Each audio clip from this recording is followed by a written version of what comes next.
Next presenter is Andrew Shah. And is there any relation, or is this a common Korean name? What is You know, this? my cousin's name is Andrew Shaw, Ah, but he lives in Palisade Park. okay. Well, Oh, you're Ridgewood? Andrew Shah is a 12th grader at Ridgefield High School. Welcome, Andrew. Ridgewood. Ridgewood. It says Ridgefield on our thing. I'm sorry, Ridgewood. All right. Thank you, everyone who's here tonight, and thank you for giving me this opportunity to speak. Tonight, I'm going to be talking about the importance of diversity, and I'll touch upon its importance as it pertains to law enforcement. So there are many definitions of diversity, and they often indicate that diversity is primarily about race and gender. These narrow definitions should be widened and all-encompassing for the global world we live in. We can define diversity as the full range of differences and similarities that make each individual unique, some of which are visible and some of which are invisible. So with that, it can be said that diversity in the United States is very apparent. That's one of the many reasons this country is so great. The United States is not just diverse in ethnicity and race, but also in religion, age, sexual orientation, and socioeconomic background. It's evident in the workplace, at school, and in our neighborhoods. One thing that can be said about diversity is that it's colorful. I mean, can you imagine a homogeneous America where everyone around you was exactly alike in every way? Life would quickly become monotonous and even more mundane than some of us already feel that it is. It's paramount for us to be exposed to new ideas, views, and practices, because that's how we grow and develop, not just as individuals, but as a society and as a community. Routine exposure to people, cultures, and practices that are unlike your own will allow you to develop the skills to communicate and interact with communities and concepts that you're unfamiliar with and gain a more worldview view. Knowing another person's experiences can shed light on a life that is vastly different than your own. It may provide you with a new perspective, and when you compare your struggles, priorities, and values, you can begin to make a greater connection to the other and understand his or her actions and behaviors. This sort of understanding of others is especially important for those working in the field of law enforcement. Beyond just understanding, however, different perspectives lead to increased productivity. Everyone has their own way of viewing a problem, shaped by the individual experiences that they've had. Bringing together people of various backgrounds with different experiences can generate ideas and others may not have ever considered or been aware of.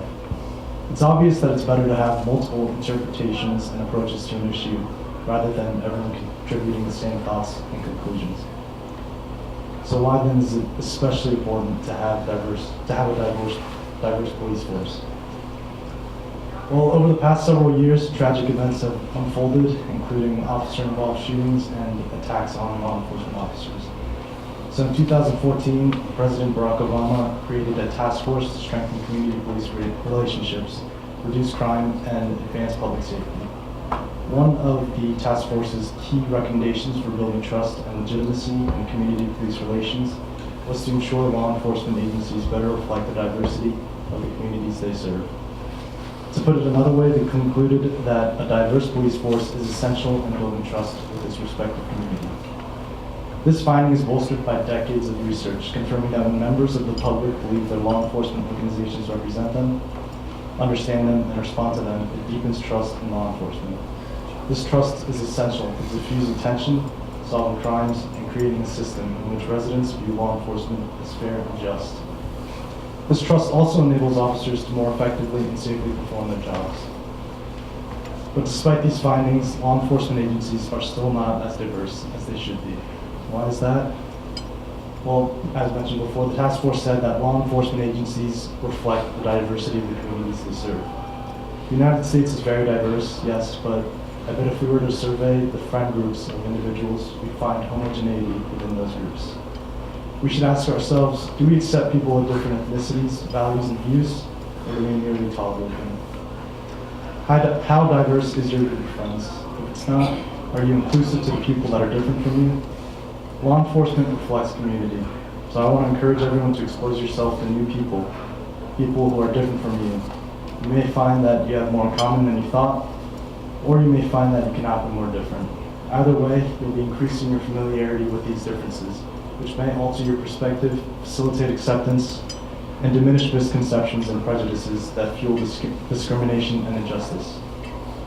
Can you imagine the United States without discrimination and injustice? It's my hope and prayer that we begin to make that a reality. Thank you.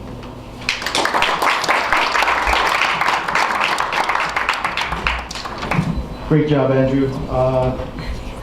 Ridgewood. My sister-in-law is from Ridgewood High School. She went to Yale, so she's very smart, and clearly you're on your way to greater things. Very well done. Very well spoken. I'm going to put you on the spotlight a little bit and say, why do you think there is not as much diversity in the police force or any political organizations? I don't think there's any minorities on the council in Ridgewood. But what would be your first thought as to why that happens? So I think there's already sort of mistrust between communities and their law enforcement agencies or the police force. And I think a lot of that is because just what we see on the media and social networking outlets. It's always about police shootings. They never really bring forth like the positive things that happen. So I think as the chief said, we should be involved in our communities, get to know police officers. Now, do you think the first generation, the people who are just immigrated, would become involved or not involved? I think it's important for them to become involved because they're really the bridge and that connection between their parents and... But the first generation always has that language barrier. Right. So what happens is, I'm going to take a gamble here and say you're a second generation. Actually, first. You're a first generation. So you were born in Korea. I'm sorry, I was born here. Right. So you are the first of the next generation. So the second generation is the future, because you're the one who's going to start integrating with the American society. The immigrants, the first generation, like my parents, your parents, they come in here and try to become part of the society. America has one of the greatest things of all the other countries is that we bring everybody in and make them American. French come in, Mexicans come in, whoever you are, from wherever you are, Japanese, Korean, Chinese, once you come to America and you become part of America, you become American. Whereas in other countries, they don't have that diversity. When I was in Korea recently, I saw the police force out there. It's entirely Korean. There was not a single non-Korean face on there. Now, in America, that would be unheard of. Like if you were to go out there and say an entire American police force, what is that? If you were to say, what is an American police force? Is it all white? Is it representative of your community? Now, the chief said it the best, is a diverse police force is one that understands the social aspects of everyone in the community. If there are Koreans there, if there are Japanese there, if there's Chinese there, if there are Hispanics there, no matter who they are, that police officer should understand, oh, the Koreans do this and the Chinese do that. And that's the racial diversity that we have to bring in. It's not just having Koreans there. Having the Korean police officers there helps to integrate it, but I think it's the education and spreading of the word, whereas you're getting involved as the second generation, the new generation. Because back when I started school, we had what was called the 1.5 generation. And those are the kids who were born in Korea but moved here at a young age. And those are my cousins, and they would starting to learn, but they never got involved either. Because they always thought that their communications wasn't there. They didn't speak English perfectly or Korean perfectly, so they were neither here nor there. But as the second generation, you now become the future of promoting diversity. And that's why I think you did a great job. Thank you.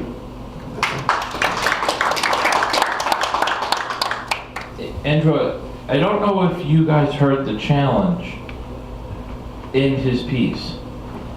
And I heard the challenge of exposing yourself to others.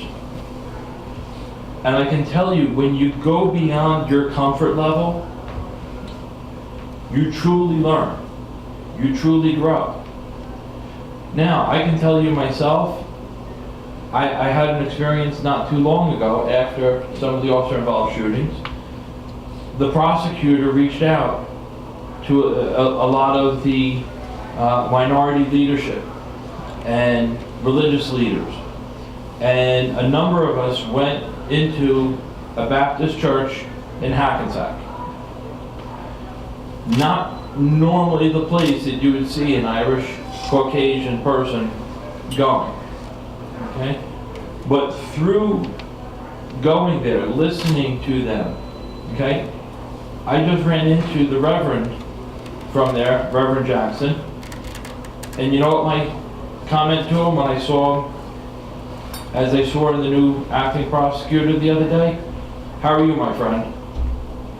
So here's a person that I've developed a friendship with only because the position that I'm in, the controversy that we're in, it was not an easy thing for me to walk into that Baptist church not knowing how hostile it could be towards law enforcement, the topic of Officer and Bell shootings.